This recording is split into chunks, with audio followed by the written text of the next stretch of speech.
13주일 13주일 34문 13주일 34문 할 차례입니다.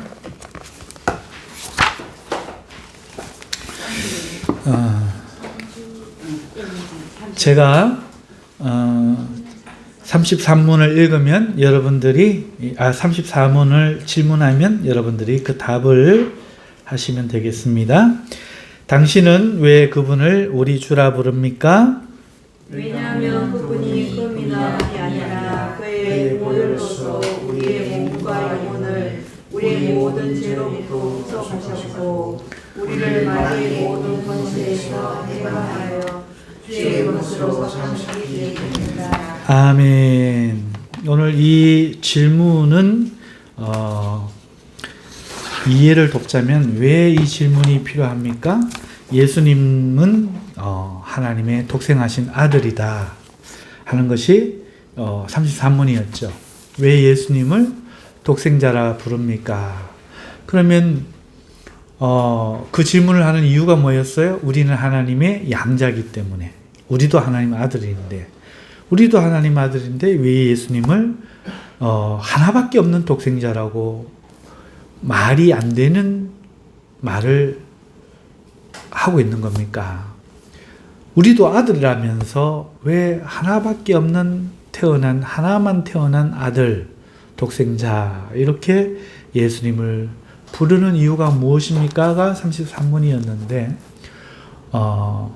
오늘 34문은 어떤 내용인가 하니까 그러면 그 예수님도 아들, 우리도 아들인데 그럼 형님 따라 해봅시다. 형님 이게 정상인데 왜 예수님을 주님, 주여 이렇게 부릅니까? 하는 인간적으로 아직 인간의 생각을 벗어나지 못하고 질문하는 그 1500년대의 사람들에게 그 이해를 돕기 위한 질문이에요. 왜 예수님을 예수, 구원자라고 부르면서 동시에 그리스도, 기름 부은 자라고 부르는데 왜 우리도 또 그리스도라고 부르면서 그러면 한 형제면 왜 예수님을 독생자라고 또 따르게 부르면서 같은 아들인데 왜 임금께나 하는 호칭인 주여라고 부르나요? 하는 질문인 것입니다.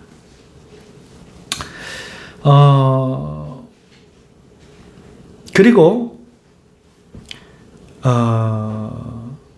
이 질문에 대한 대답은 이런 것이죠. 오늘 우리는 예수님이 우리를 구원하시는 주가 되었기 때문에 그렇다 하는 거예요. 거기에 대한 성경 내용을 이제 증거로 제시하고 있는데 여러분 노예가 되는 것은 어떻게 하면 노예가 되고 주인이 되는 것은 어떻게 주인이 됩니까? 보통은 생각하지 않는 문제인데요. 잠깐만 생각해 보세요. 간단합니다. 보통 노예가 되는 건요. 자기 몸을 팔기 때문이에요. 여러분이 돈이 있어요. 여러분 종이 필요하지 않습니다. 그런데 어떤 사람이 자기 재산을 다 탕진하고 먹고 살 길이 없는 거죠. 그러니까 제대로 된 사람이 아니죠. 게으르거나 성질이 급해서 사고를 치거나 이런 사람입니다. 성격이 욱하니 언제 또 나쁜 짓을 할지도 모릅니다. 이제 죽어야 돼요. 그런데 그런 사람이 옆에 그렇지 않은 사람에게 가서 형제여 나를 종으로 써주시오. 나는 주인하기 싫소. 종 쓰기 싫소. 그렇지 않으면 우린 죽소. 아내도 있고 애들도 있는데 죽으란 말이요. 한 번만 살려주시오. 싫다니까요. 한 번만 살려주시오. 많이도 바라지 않겠어. 그래서 이 사람을 데리고 오는 거예요. 돈을 주고 집안 일을 시키려고 하니 자기가 할 수 있는 일만 하다가는 이 가족들을 종으로 부릴 수 없기 때문에 농경지를 조금 늘리고 일을 키워가겠죠. 그러면서 사람을 거느리는 것에 대한 이익을 얻으면서 이 종들을 하나 둘 늘려서 그렇게 자기 사업을 키우는 겁니다. 그러면서 다른 사람을 도와주는 거죠. 이익은 얻는다고 할지라도 엄연히 이 행위는 도와주는 행위예요. 그리고 구약의 성경의 이야기에도 이런 것들이 많이 나오죠. 그래서 그 주인에게 남고 싶은 사람은 그 문에 가서 여기에 송곳으로 구멍을 뚫죠. 귀걸이를 만듭니다. 그럼 이 사람은 누구에게 영원히 속한 종이다. 이렇게 사람들에게 표하는 것이죠. 자, 이런 경우에 주인은 종을 구원한 사람입니다. 뿐만 아니라 주인이 되었으면 그 종이 아플 때 주인이 치료해줘요. 다른 사람들이 이 종을 해치려고 할 때 막아줘요. 사고를 쳤을 때 구원해주죠. 그래서 주인은 구원자, 이런 의미가 있습니다. 자, 두 번째 경우는 어떤 경우인가 하니까 보통은 전쟁을 통해서 사람들은 다투며 살아왔어요. 남의 것을 뺏으며 살아왔어요. 일본에서 우리나라에 그 역사 기간 동안 침략한 것이 몇 번이며 저 중국에서 5,000년 동안 대한민국을 짓밟고 조고공을 바치면서 그 뺏어간 것은 얼마겠습니까? 그 왜 그랬을까? 어쩔 수 없죠. 힘이 약하니까. 강자가 작은 자를 침범해서 빼앗는 것, 이것을 나쁘다고 하면은 사자가 노루나 토끼를 사냥해서 잡아먹는 것은 악하다 해야 됩니다. 아무도 그렇게 이야기하지 않죠. 그래서 자기를 지킬 수 있는 힘은 자기가 가지고 있어야 되지, 너 왜 나 때려? 이건 말이 안 되는 얘기예요. 세상은 악해서 누구라도 강한 자가 약한 자를 때릴 수 있는 겁니다. 그걸 막을 법이 없죠. 그래서 우리가 강한 법을 만들고 우리가 세금을 내서 제도를 만들어서 그걸 방지하는 것이지, 법이 없는 곳에, 숨겨진 곳에는 지금도 법보다는 주먹이 가깝고 그렇습니다. 그래서 전쟁에 패하면은 어떤 경우가 되는가 하면은 보통은 죽어요. 죽여야 뒤탈이 없죠. 그런데 전쟁에 패한 남자를 여자는 아닙니다. 여자와 아이들은 아닙니다. 전쟁에 패한 남자를 종으로 부린다. 이거는 무슨 말입니까? 다시는 원망하거나 대들지 않고 반역하지 않고 당신을 섬기겠으니 나를 죽이지 마시오. 나와 내 가족이 함께 살 수 있도록 해주시오. 이래가지고 죽을 운명에서 구원받은 사람들이 노예가 되는 거예요. 그래서 종이 되는 겁니다. 자, 그렇기 때문에 한편 침략자긴 하지만 자기를 살려줬기 때문에, 마치 요셉 같은 경우죠. 자기가 불의하게 형들에게 팔렸는데 어떤 형편을 당할지 모르는데 좋은 주인 보디발을 만나서 보디발을 섬기게 된 경우, 이런 경우죠. 주인에게 은혜를 입은 거예요. 또 불의하게 간수장이 감옥에 gat혔는데 그 간수장에게 은혜를 입어서 자기 마음대로 살 수 있게 된 이런 경우, 이런 경우에 주여라고 말하면서 종을 자처하게 되죠. 그런가 하면은 이런 경우가 있습니다. 우리 중에서 가장 힘센 사람이나 아니면 우리가 어려움을 당했는데 옆 동네에 아주 뛰어난 사람이 있어서 와서 우리를 구원해 준 거예요. 우리를 괴롭히고 죽이려고 하는 자들과 싸워서. 그랬을 때 어떻게 합니까? 고맙다고. 그런데 나는 당신과 같지 못하니 내가 당신의 그늘 아래 들어가서 당신의 신하가 되고 당신을 섬기는 종이 될 터이니 당신 나의 왕이 되어 주시오. 그러니까 골목에는 대장이 되어 주시오. 나라로 치면 왕이 되어 주시오. 깡패로 치면 두목이 되어 주십시오. 뭐 이런 거지요. 네. 이렇게 해서 종이 되는 겁니다. 그래서 주인과 종은 어떤 개념인가 하면은 주인은 어떤 경우든지 구원자, 지켜주는 자, 이런 마음을, 의미가 담겨 있다는 거죠. 그러니까 오늘 우리가 예수님을 뭐라고 부른다고요? 주여, 왕이여, 구원자여 이렇게 부르는 것은 저 악한 마귀가 우리를 지배하고 죽게 하고 저주받게 하고 고통을 죽는 가운데 예수님이 어떻게 하셨습니까? 우리를 실제로 구원해 주셨기 때문에 그 악한 마귀를 이길 수 있는 힘이 있기 때문에 아유 땡큐 이제 됐고요. 이제 내 마음대로 살게요 하면 마귀가 또 나를 할 것이기 때문에 그 예수님께 내가 앞으로는 당신을 주로 모시고 살겠사오니 나의 왕이 되셔서 나를 지켜주시면 내가 충성하겠습니다. 왜?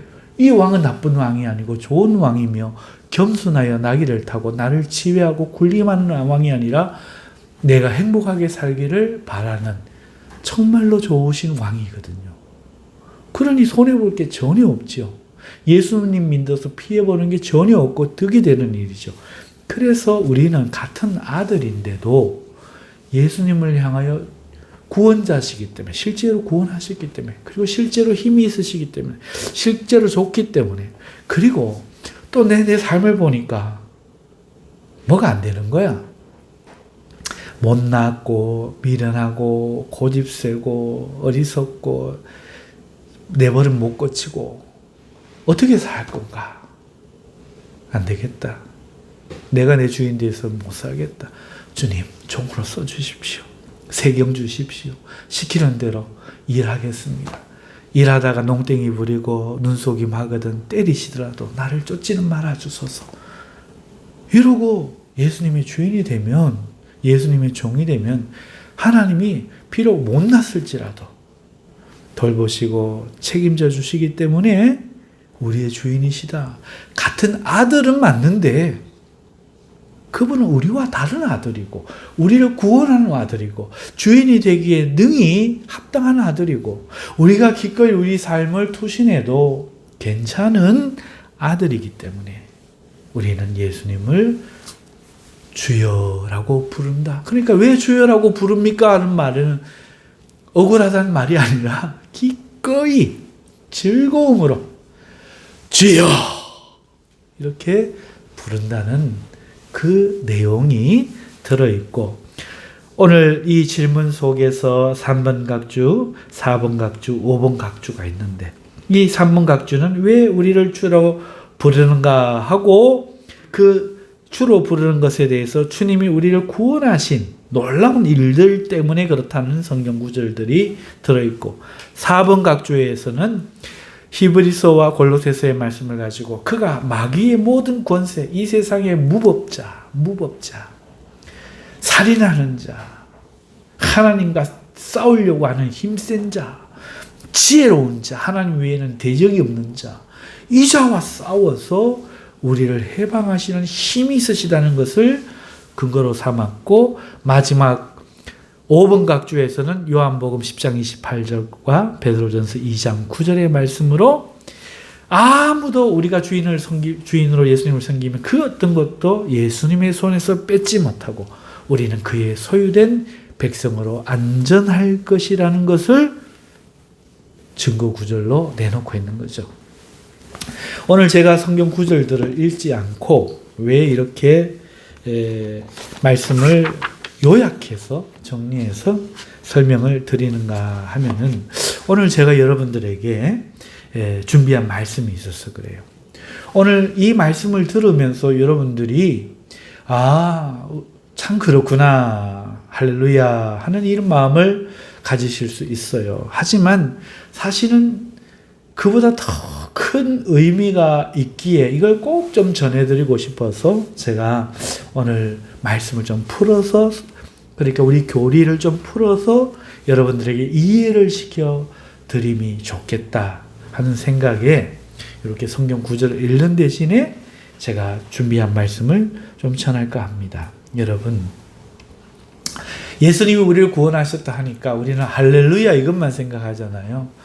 우리 개혁교회에서 하나님의 은혜와 구원을 생각할 때에 우리는 뭘 고백하는가 하면은 우리의 상태에 대해서 전적 타락한 상태에서 우리를 구원했다. 이렇게 고백을 합니다.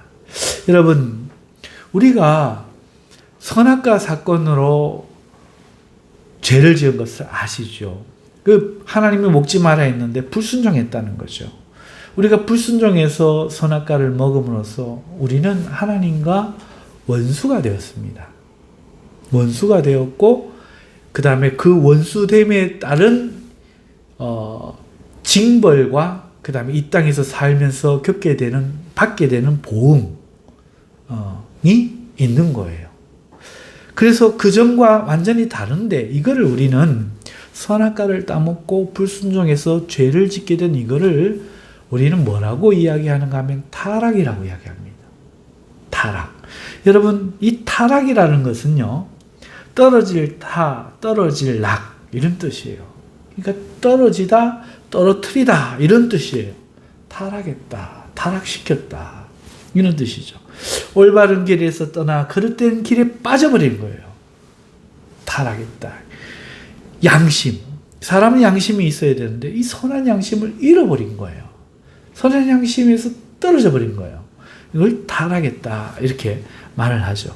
자, 불순종으로 우리가 죄를 지었는데 이 죄 지은 상태를 그러면 행동의 그 어떤 문제, 단순 행위의 문제, 네가 그때 잘못했지, 그러면 이제 돌아와. 이렇게 단순 행위의 문제로 말하지 않고 타락했다 이렇게 말한다는 거죠. 그러니까 어떤 상태인 성질의 개념으로 설명하는 거예요. 단순 행동을 잘못했네. 그때 네가 잘못했네가 아니라 너는 타락했네. 우리는 타락했다. 어디선가 떨어졌다는 거예요. 하나님에게서 떨어지고 선에서 떨어지고 의에서 떨어지고 생명에서 떨어져 버렸다. 그게 타락이라는 거죠. 자, 그런데 그냥 타락이 아니라 전적 타락했다는 거예요. 우리가 어느 부분이 떨어졌다, 타락했다가 아니라 전적으로 모든 것이 일부가 아닌 전부가 떨어졌다, 타락했다. 다시 말하면 우리는 선을 행할 능력이 전혀 없다. 의로워질 가능성이 전혀 없다. 스스로를 구원할 능력이 전혀 없다. 하나님을 사랑할 능력이 전혀 없다.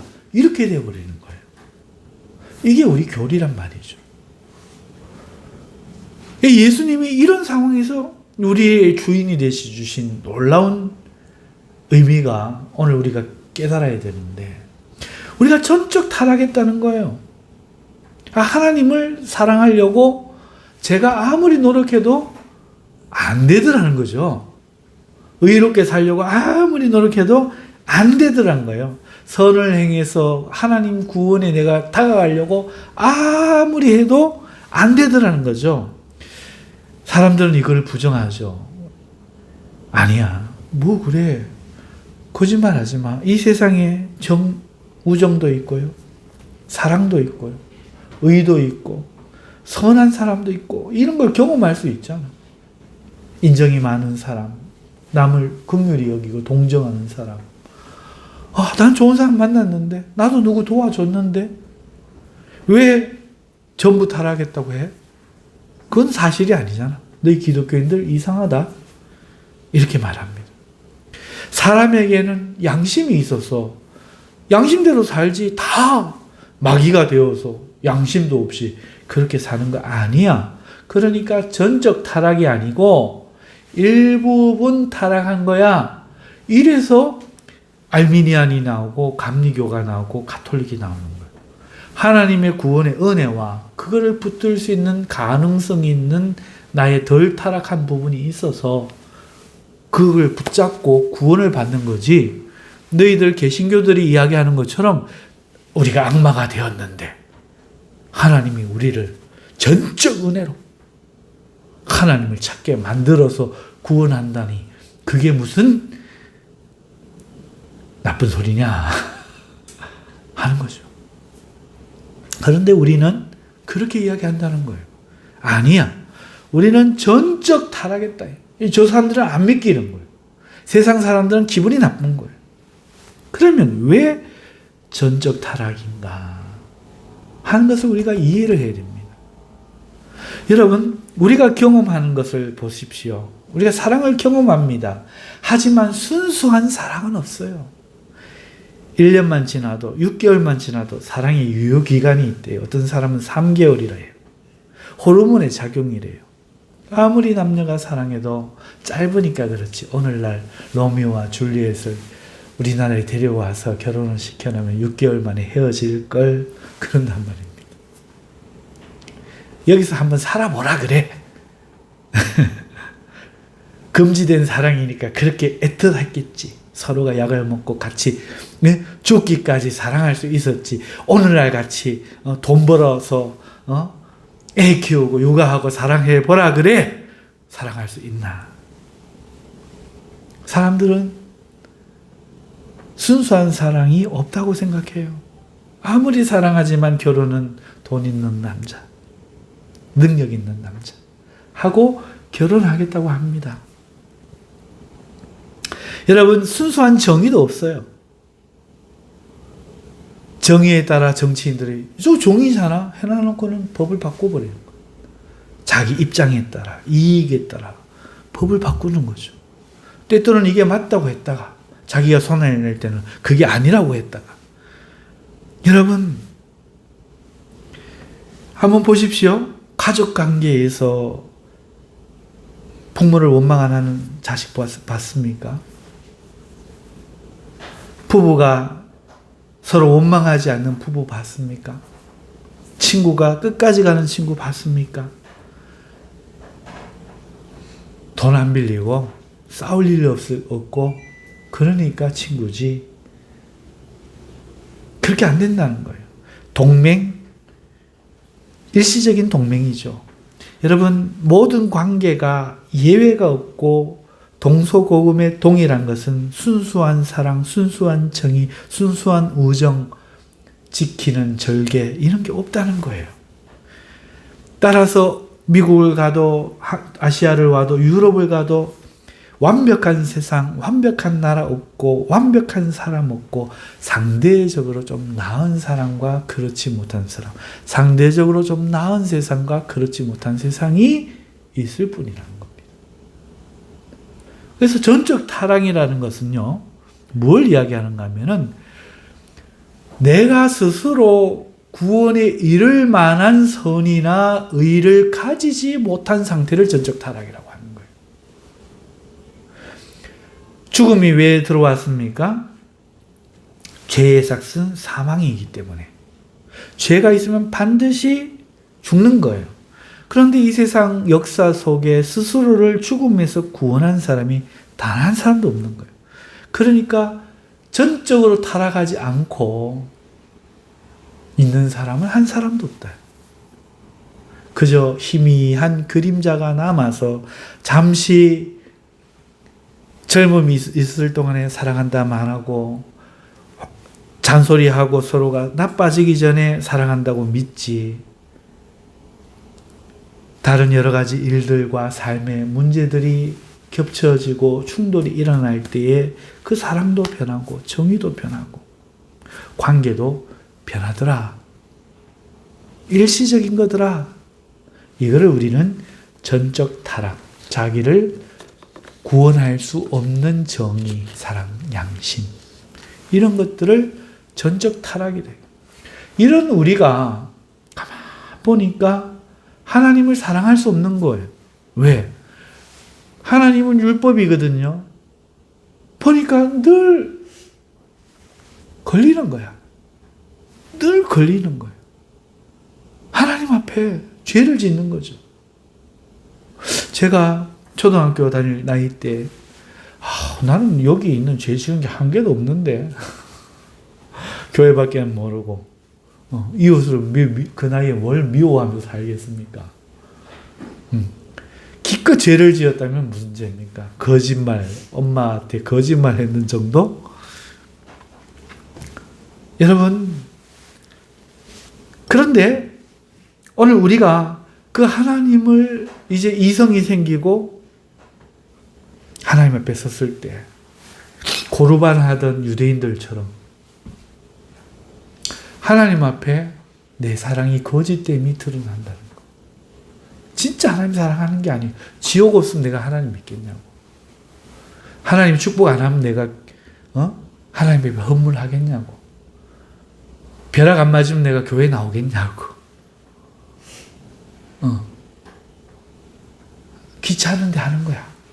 힘드는데 하는 거야. 나름 좋아하는 척 하면서 자기를 자꾸 세뇌시키면서 하는 거야. 아니고 막 기쁨에 차서 은혜에 차서 하면 좋겠는데 실제로 인생에서 은혜를 받는 그 시기에는 그게 가능하더라는 거죠. 하지만 누구나 변화산 위에만 있는 게 아니라 변화산 아래로 내려올 때가 있는데 내려오면 처절해지더라는 거죠. 예수 믿어도 아프고 예수 믿어도 힘든 일을 당하고 예수를 믿어도 믿는 목사가 믿는 장로가 믿는 권사가 믿는 집사가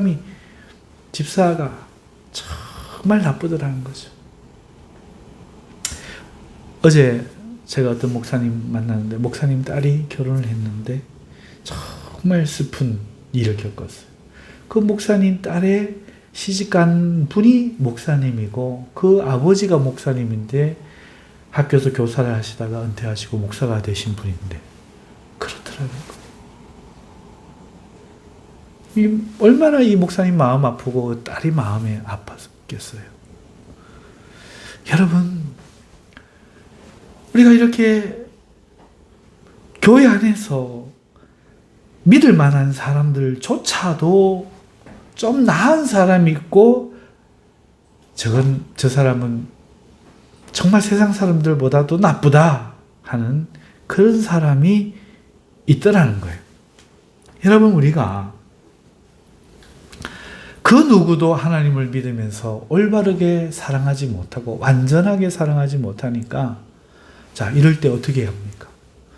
자기가 솔직하게 늘 제가 외치는 거는 진실해라. 내 마음이 진실한가 주님 앞에 물어봐라. 여러분, 저 자신이 얼마나 저를 속이는지 몰라요.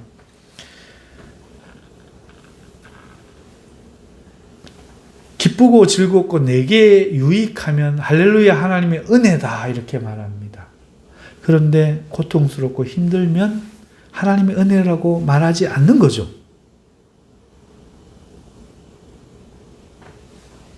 사실은 나를 위하면서 하나님을 위한 것이라고 스스로 속일 때가 있더라는 거예요.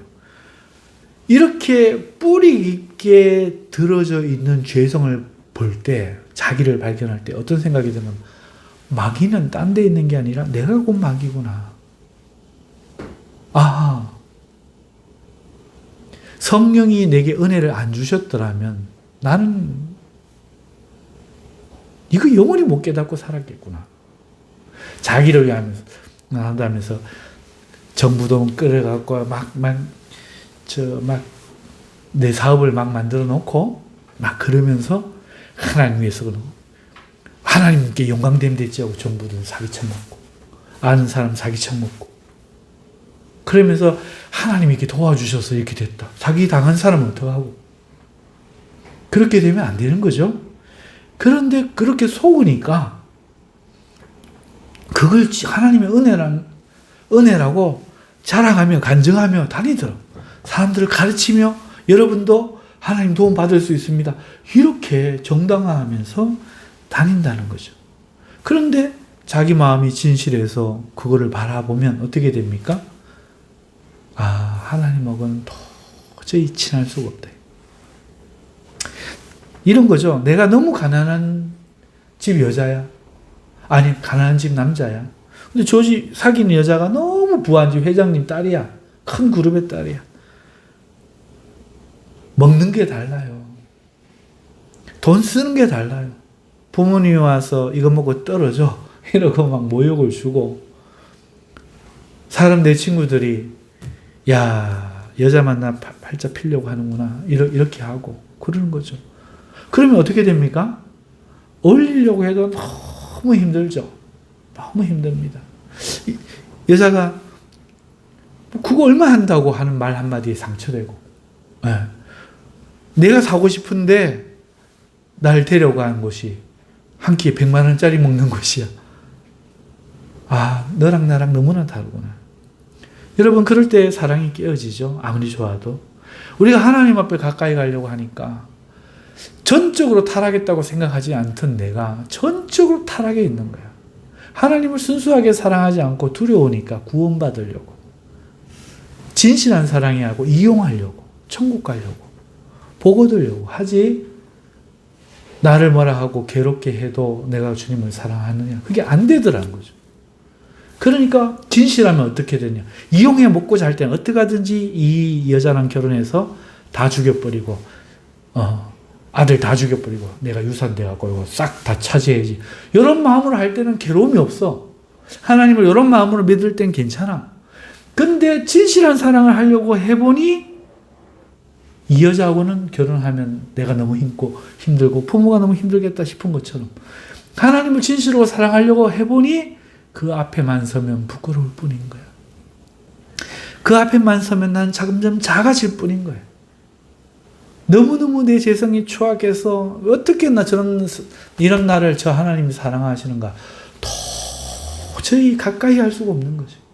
가까이 하기엔 너무나 다른 하나님인가. 좀 비슷하면 니도 야동 버나 나도 버는데 하고 말이 통하는데, 좀 비슷하면 니도 그래가 옛날에 그렇게 그거 했나 나도 그거 했는데 이러면 되는데, 그냥 이 인간이 FM인 거야.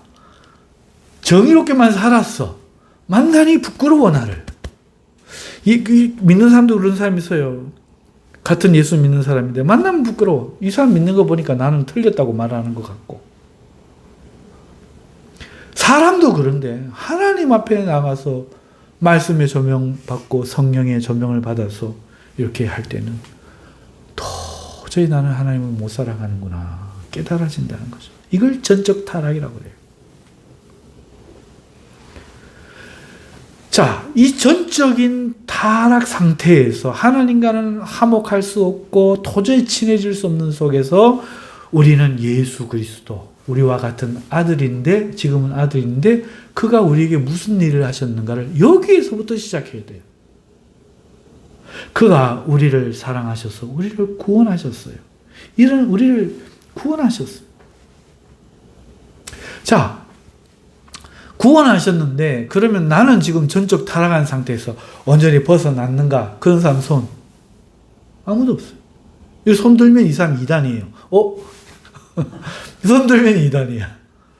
여러분, 전적 타락했다는 것이 우리에게, 성도에게 강력한 두 개를 웅변하고 있습니다. 그 첫 번째가 뭔가? 여러분 보세요. 예수님을 믿고도 전적 타락한 상태는 안 바뀌고 죽는 날까지, 혹은 홀연히 우리 몸이 변화하는 그날까지 그대로 있을 터인데, 이런 동안에 전적 타락은 우리 성도들에게 첫 번째 강력한 소리로 웅변하는데, 그건 뭐를 말하는가? 여러분 한번 생각해 보세요. 내가 하나님을 전혀 사랑할 수 없고 그게 진실이 아니야. 진실인 척하고 하기 싫은데도 두려워서 이익 때문에 하고 하는데, 하나님 내가 기도하니까 기뻐해 주시더라. 헌금하니까 하나님 기뻐해 주시더라. 하나님 믿으니까 기뻐해 주시더라. 하나님 날 사랑해 주시더라는 거예요. 여러분, 그런데 전적 타락을 조금만 더 생각해 보세요. 내가 가진 돈 들여갖고 그분이 좋으실게 양복 사 입으실까요? 내가 헌금 드리면 그분이 돼지국밥 사 드실까요? 집을 드린들, 내 몸을 불태워 드린들 뭐가 좋아요?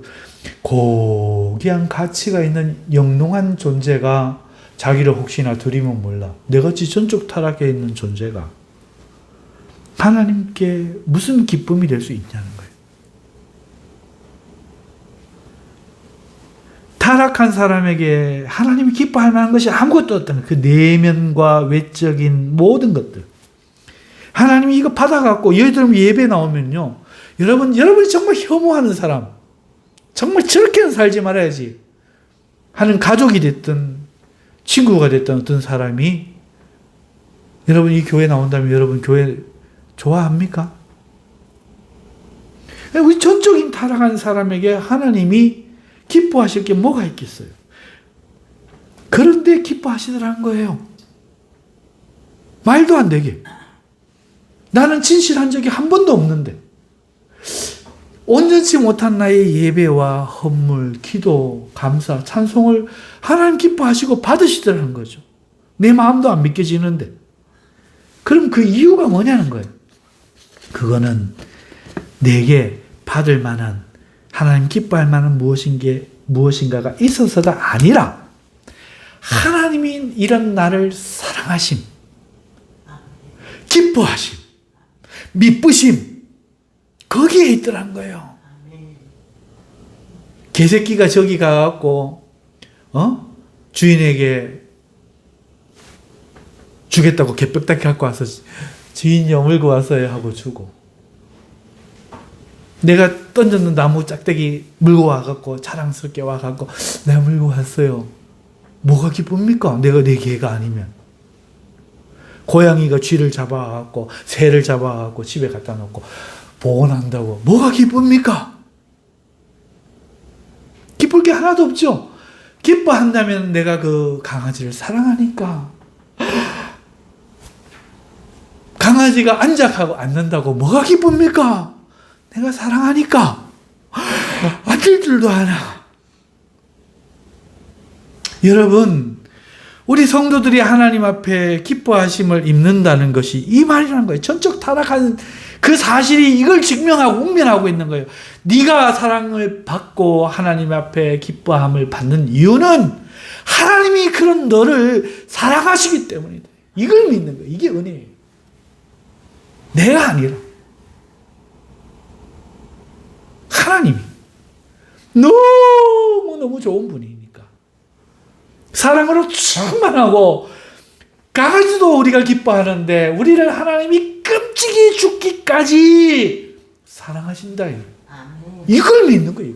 내가 뭘 해서가 아니라, 자격이 돼서가 아니라, 남보다 나아서가 아니라, 우리는 전적 타락에서 받을 만한 가치가 한 개도 없는데, 구해나봐야 짐덩어리인데, 이런 나를 하나님이 죽기까지 사랑하셨는데 그분이 예수다.